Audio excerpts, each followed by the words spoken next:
Erin Lawler Patterson, the goodness chick. I'm an addictions counselor, motivational speaker, author, and parent coach. Join me on the journey of navigating the joys and pitfalls of life, addressing parenting, giving back, mental health, addiction, and relationships. If it takes a village, then join me as one of those villagers. Villagers wanted.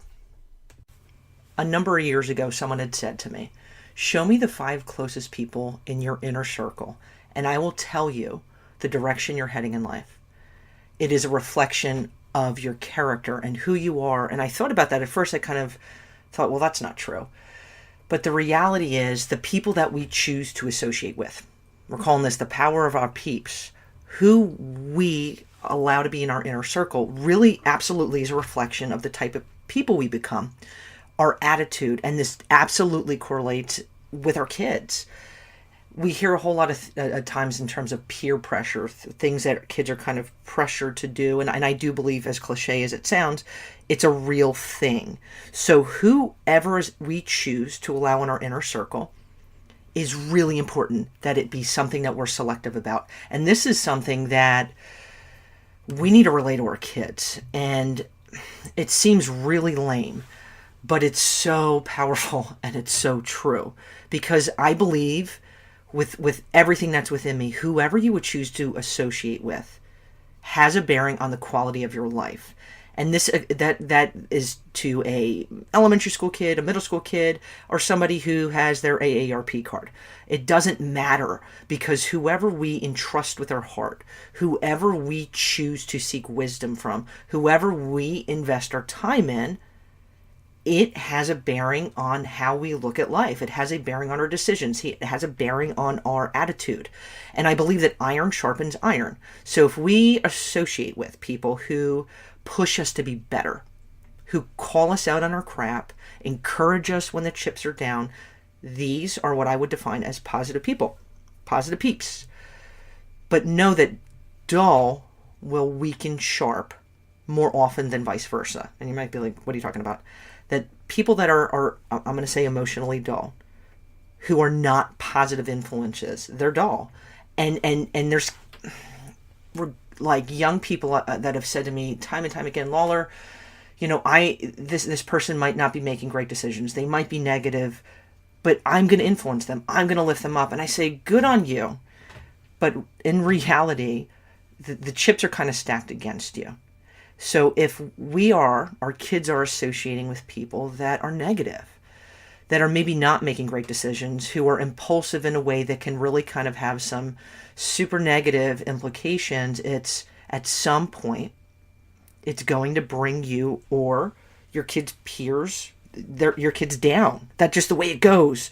So I believe that we as adults pay the definition for our kids, for our nieces, for our nephews, in defining what it is to be positive. And I think positive is an easy word to say. It's much harder to be. And it's something you've got to be intentional about, something you got to fight for. And that really squishes together with who we as human beings, we as adults, choose to associate with. Because this sets the example to our kids for the type of individuals that they should really anticipate gravitating towards.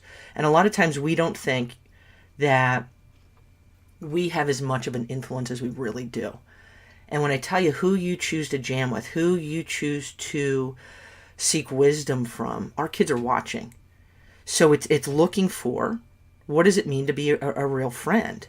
And defining that not only for ourselves, but for our kids. Because it's that person, when the chips are down, they're there. But you're also there for them. And it's also when poor decisions are being made, it's speaking up. And so I'm going to give some ingredients of friendship, because I think we owe it to ourselves at different stages in our life to reflect on, who am I associating with? Are these people that that are worth investing in? Are these people that are fighting for me and that are pushing me to be a better person? Because we can focus on our kids, but if we are not attracting and we are not investing in people who make us better people, it's a really diluted message that we're giving to our kids. And man, when you're a teenager, your peer group, man, it defines you, and it's so important to them. And we have kids who believe that They cannot change their peer group.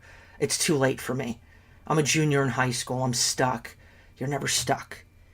And we need to relay that to them. You're still breathing. I'll say to kids, dude, you got a pulse? I got a pulse. All right, so now it's just readjusting our game. What type of person are you hanging out with? And I'm going to give you some ingredients of what real friendship looks like. And no matter what age you are that you're listening to this, if you're investing in people who don't make you better, you're going in the wrong direction. And I'm going to tell you, in terms of different seasons in life, I look back to middle school, high school, college, when I was new in the workplace, to now as a parent, a wife, a counselor, all these different hats. My friend group in life has changed. And the really cool thing is, and it was scary at times, because I'm not going to say something to a kid or an adult that I might know or I'm working with and not apply that to my own life. Well, I'd be a butthead. Because our inner circle, dude, it's so very, very important to the quality of life we have, to our mindset. And so it's scary sometimes when we hit different seasons in life and you take a step back, and we should be reflecting, who am I investing my time in? And are these people making me and pushing me to be a better person? And if they're not, it's time to change directions a little bit. And sometimes that can be hurtful and it can be uncomfortable. But this is about growing, and this is about refining, and this is about us as adults setting the ultimate example for our kids, for our grandkids, for our nieces, for our nephews, for the kids, if you're an educator, who you work with, for if the people in your workplace. Because if we don't set the example, who is? So I'm rocking out with some ingredients here, baby. First is loyalty. Looking for somebody who is loyal, who will stick by your side. It's not Baskin Robbins, 101 different types of flavors of ice cream. Because if you're bopping around with, I'm going person to person to person, between Friday and Sunday, I have 2 different best friends. Like, that's not loyalty. Somebody who's loyal. Somebody who is compassionate. A lot of times in friendship, especially with young people, friendship is not really friendship. It's something that's not reciprocated. It's a one-way street. It can't be a one-way street. You're a young person, if you're constantly on the phone with somebody and you are their therapist, you are there on call, and when you need them or you're uncomfortable extending yourself to them, there's something wrong. And sometimes it's okay to call that person out and be like, oh man, we got to reciprocate. We need a 2-way street, not a 1-way street going on. And if that's something that person doesn't acknowledge or isn't receptive to, baby, it's time to move on, because that's not a real friend. So loyalty, compassion. I say this, rusty spork free. What does that mean? They're not stabbing you in the back, baby. They're not talking about you. They're not spreading drama.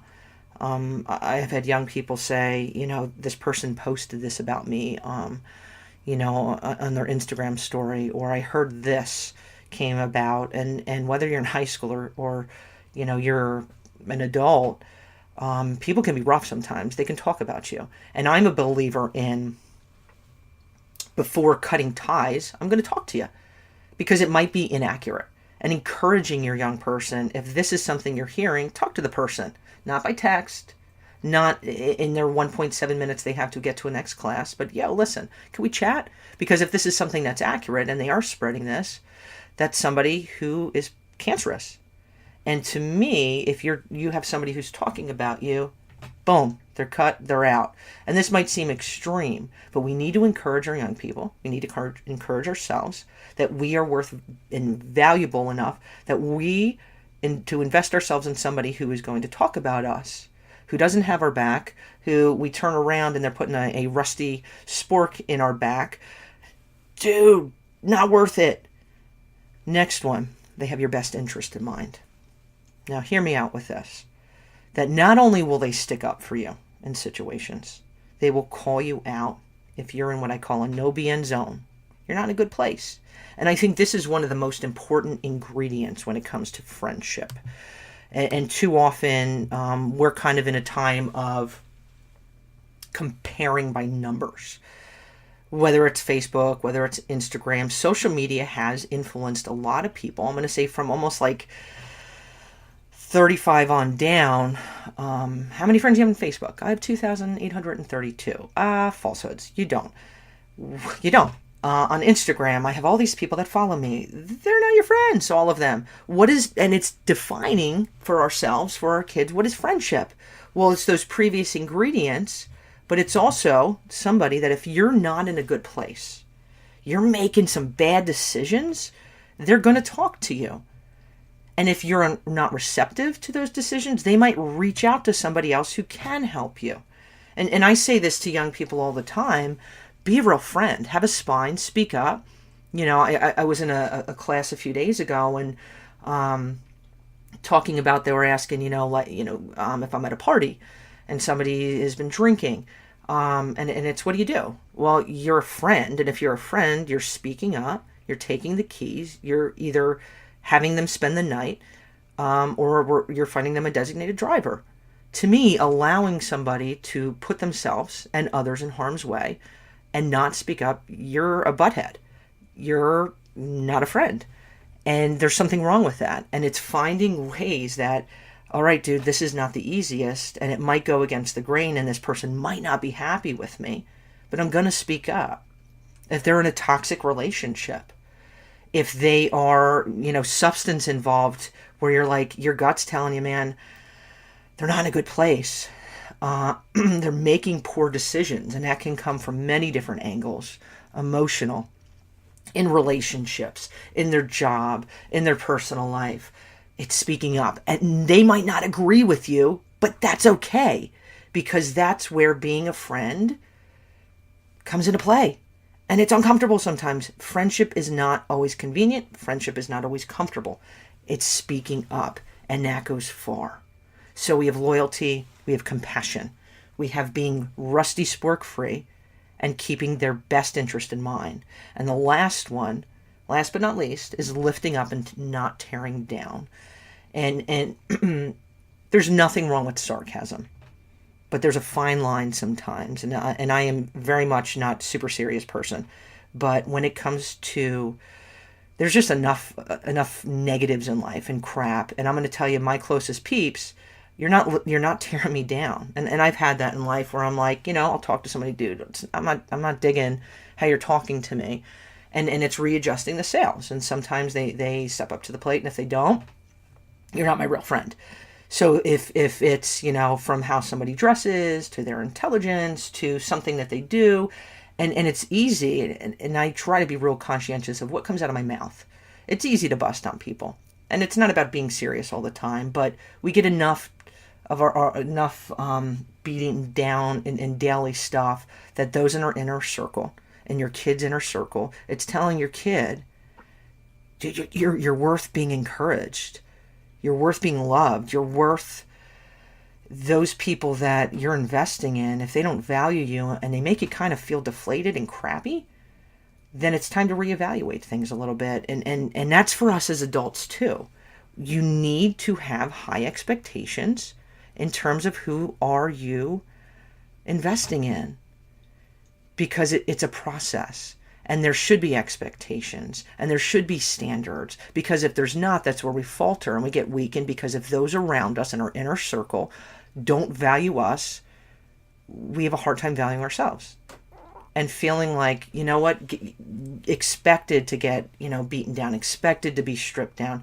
And that's not fair, because you deserve the best. And when you set those expectations higher, it's really cool how things kind of begin shifting and bobbing and weaving with the different seasons in our life, where different people will come into your life when you set yourself on high standards and you refuse to be gossiped about, and you refuse to be stripped down, and you refuse to be compromised in terms of your value system. It's really cool, because you begin to attract people who value you and will fit into those standards. And you begin to detract people who are negative and who don't deserve to be in your inner circle. And it's a really cool thing.